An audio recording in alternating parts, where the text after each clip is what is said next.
full room. We have amazing guests, and I'm looking forward to an amazing session that we are having today. In the last meeting, I challenged the members to make sure that we are coming here consistently, and I'm very happy that the members have honored that challenge and are here consistently, and I'm looking forward to an amazing session here. But before we get into the program, I see there are a few visitors here. We'll let you come in, and at some point we'll ask you guys just to speak and introduce yourself. So thank you very much for honoring the invite and coming to us today, and I hope you're going to have an amazing session today. Cool. Now, our president, I'm the Toastmaster of the day today. Today we are gathered under the theme, the power of showing up, breaking limiting beliefs. My first question I want to ask you all is, what is your understanding? Has anyone heard the term limiting beliefs before? Okay, so can you please tell us what limiting beliefs in your definition?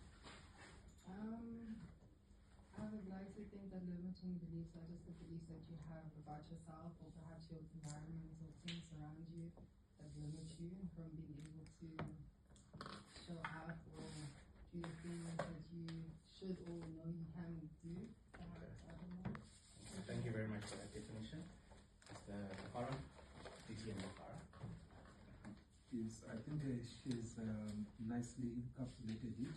Okay. It's basically the beliefs that we have that limit us, that we need to work on so that we can then unlock our potential. This could be beliefs like procrastination, beliefs like how you view success, the beliefs about money. Some people would say money is the root of all evil. Because of that, you're already limiting yourself. So when you see a lot of, when you're at a stage where you are about to make a lot of money, Okay. because of that belief that is in you, you actually look at money as something that is dead. That is bad. Whereas you're actually supposed to actually use money for good. So thank you very much for the definitions. My next question is, now that we've understood what limiting beliefs theoretically is, just out of curiosity, does anyone know where limiting beliefs fundamentally come from? Like where our belief systems fundamentally come from? Please don't be shy. I think they come from the experiences that we have in childhood. I'd like to believe. I don't know. I think Okay. so. It's just experiences that we have in general that then we hold and don't unpack, and then Okay. they basically just sit and face that and become bigger and bigger. Through that, okay. Eddie, do you want to say something? I think limiting beliefs comes from your perception. Okay. Your perception doesn't match with your reality or your perceived reality. Okay. So there's normally a gap, A dissonance, a distortion. dissonance between that, which makes you either doubt yourself or procrastinate or act in a way where you're not normally acting. So that gap, that's how I think. That's a thing. Thank you very much for all your inputs. I just want to tell you a little story. When I was a young boy, so one of the first sports I played was soccer. I could not play that sport. I had 2 left feet. My father was very disappointed. They used to bench me. I just could not play soccer.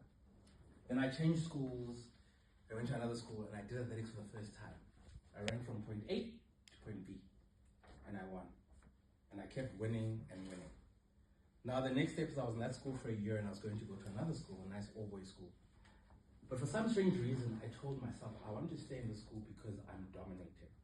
Therefore, I was scared to move somewhere else because I thought this was a safe environment and I would conquer. But little did I know that I went in that environment. The first race I ran, I won. I continued until I was age of 12, and I probably left that school and I only lost 2 races in my life. But the weird thing is that when I ran at school, I was always nervous. But I went to SA Challenge, I really didn't care. And every time I ran, I always had this nervousness of, am I going to lose? Am I going to lose? But yet there is evidence that showed me that I was capable of doing something. But I kept having self-doubt. And as I grow older, I'm starting to wonder, where did that come from? What gave me that self-doubt? Because I showed up all the time. And every time I showed up, I still won. Now, I want to transition this on the speaking aspect of things is, the reality is that for some people, and the majority of the people in this world, public speaking is a nerve-wracking thing. Sometimes I question and I ask, is it really a nerve-wracking thing? Because when I go to traditional weddings, my aunts and uncles will dominate a conversation. They will come up, they'll fight to speak for 20, 30 minutes. So where does this come from? But sometimes I watch videos and I look at kids. The other day, Johanna's son, was going to give a speech.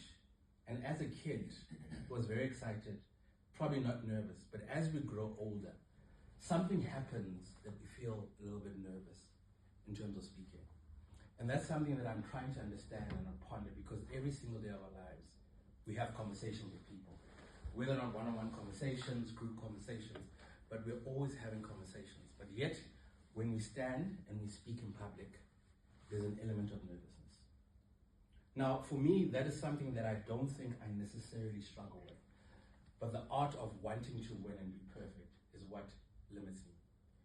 In my Toastmasters journey, it took me almost a year to write my first speech because I was extremely nervous. I wanted it to be perfect. I was overthinking what I need to write. I'm standing in front of people. If I make a mistake, what are people going to say? But as Johanna likes to say, you don't?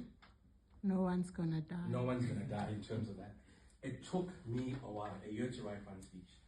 Now that first speech that I wrote for me took me to the district championship. The day I was supposed to compete the year before, I pulled out because I wanted to be perfect. And I took a year of just making sure that I learned and I practiced my craft, and I put that speech aside. I made sure that every single week, for a whole year, every single week, I came to Toastmasters. And I made sure that even if I was not speaking, I was evaluating, I was doing a table topic, I was doing something because I am paying money for this. And it's very important. Now, why I'm telling you this is that it is a growth, it's an uncomfortable thing, and a nerve-wracking thing. But the reality, in order for us to perfect this craft or to improve, we need to keep showing up and practicing. And there will be days when you don't want to show up. I must tell you, there was one time I was supposed to give a speech. I don't know if it happened to any of you guys, but I'm not prepared for the speech. And I decided I'm not coming, and I made an excuse. And I had a mentor, and that guy dropped me afterwards because I was scared to go and speak. Now, from time to time, your speech will not be ready. It will not be perfect. But the most important thing is the ability to show up. And for me, the turning point in my journey is that one day, I walked into the room, there was no Toastmaster of the day, and I was asked to be a Toastmaster of the day. And I said, you know what, let me go for it. Because sometimes the thinking, the belief that you're going to do things wrong, tends to limit us. And I want to challenge each and every one of you from room perspective is to hone your craft, to understand what is pulling you back, and to be able to perfect this amazing craft that we are all here for. Throughout today's session, I'm going to ask one or two questions about what you're reflecting about, what is your barrier from a Toastmasters perspective, and your management. Without further ado, I'm very excited for us to start the session today. The amazing thing about Toastmasters is that we have a collective of people. We are all participants in this process.